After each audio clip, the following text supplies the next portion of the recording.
de la famille des Moringacées. Voici le Moringa drouardi. Mais j'ai écrit bonsaï. Ce mot est la création artistique et originaire du Japon.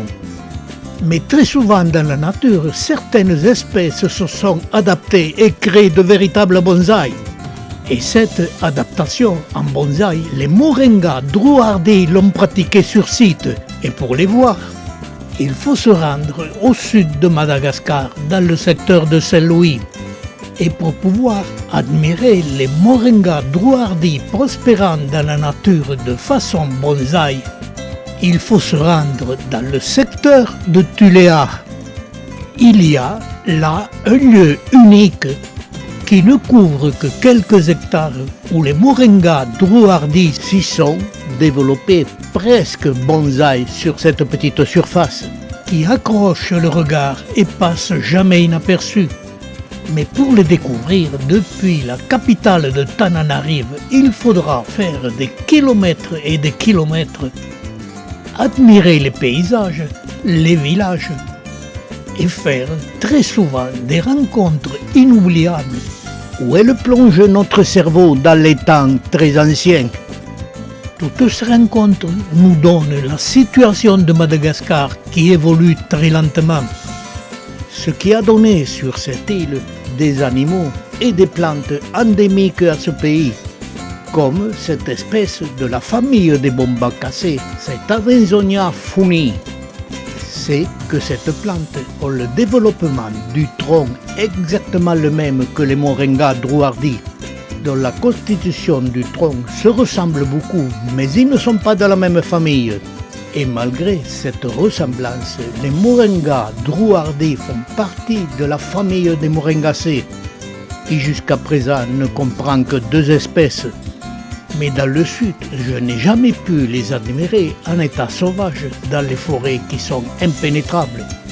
Mais j'ai pu admirer les 2 espèces dans le jardin botanique de Berenti, où là, isolés les uns des autres, ils prospéraient de façon naturelle, en n'ayant pas de concurrence végétale. Et au bout de plus de 60 ans de culture, ils se développent de façon rectiligne. Ils ont plus de 70 cm de diamètre et ces troncs dépassaient les 10 mètres de hauteur.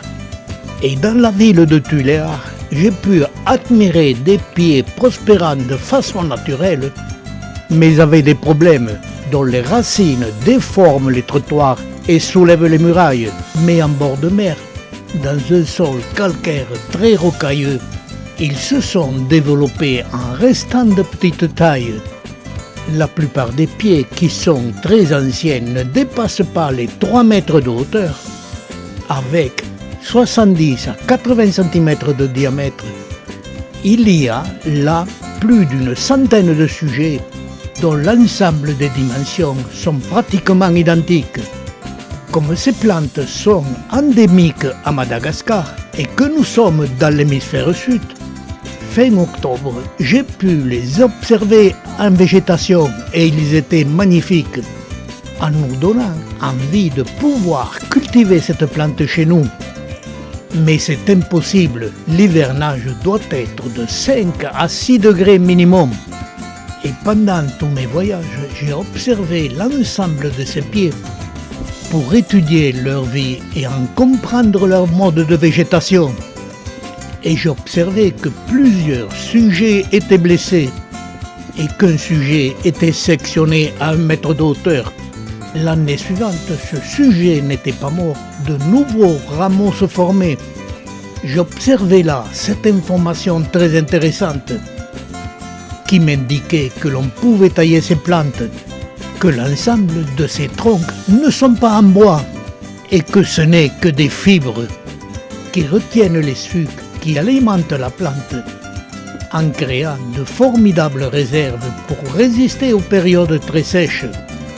Et ces réserves sont entourées d'une enveloppe étanche que l'on peut comparer à l'aubier et l'écorce des arbres chez nous.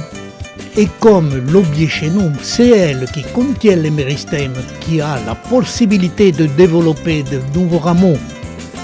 Le centre n'étant que des fibres qui retiennent le sucre de cette plante succulente, dont la partie couchée au sol nous montre bien sa constitution.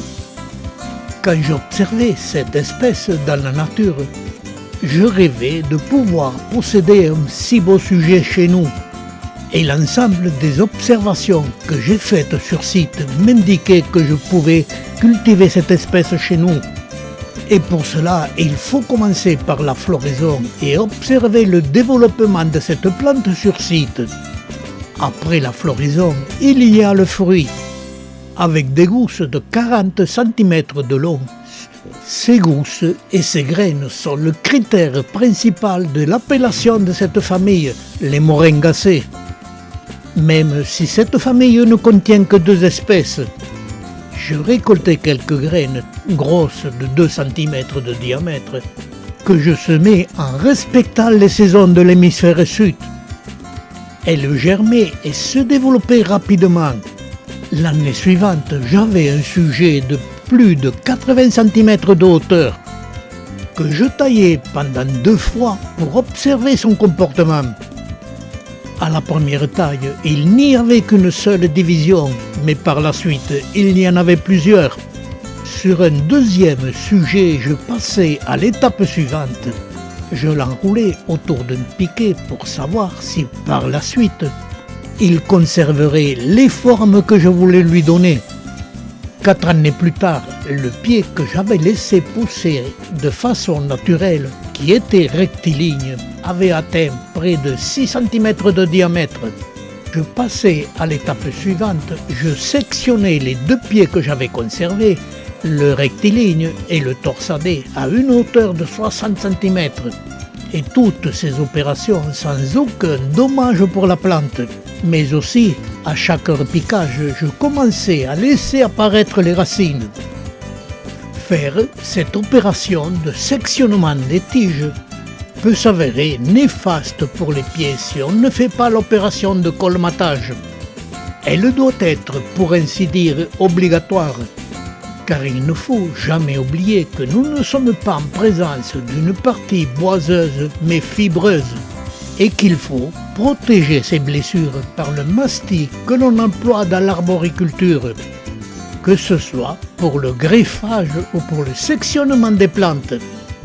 Et cette opération se fait sur toutes les parties sectionnées, le sommet ou la base de la plante que l'on traitera en bouture. Ce mastic, on le trouve pratiquement dans toutes les jardineries. L'année suivante, mes 2 pieds se sont développés, que ce soit le pied rectiligne ou le pied torsadé. Mes 2 pieds, la première année, ont développé des rejets à leur sommet. Avec ces 2 pieds, je traite les rameaux qui se développent de façon bonsaï, mais en employant des techniques inhabituelles que l'on pratique pour le traitement des plantes en bonsaï. Car il ne faut pas perdre de vue que ces plantes ne sont pas constituées de bois mais de fibres. Nous l'avons vu à l'image, le pied rectiligne a développé qu'une seule tige, le pied torsadé a développé 2 tiges.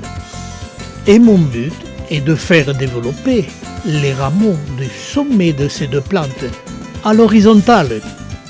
Mais l'opération n'est pas évidente, elle fera l'objet d'une prochaine vidéo, car il y a 2 problèmes à résoudre.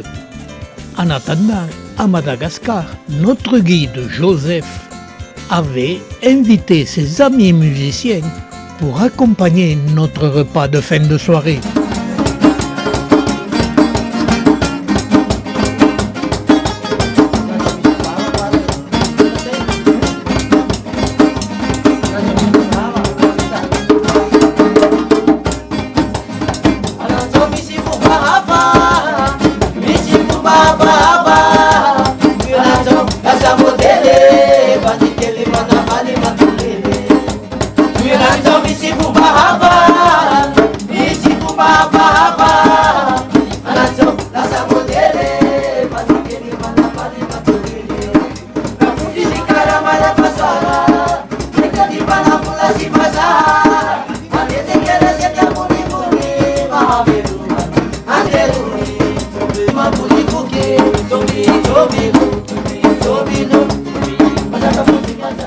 Pour voir toutes mes vidéos,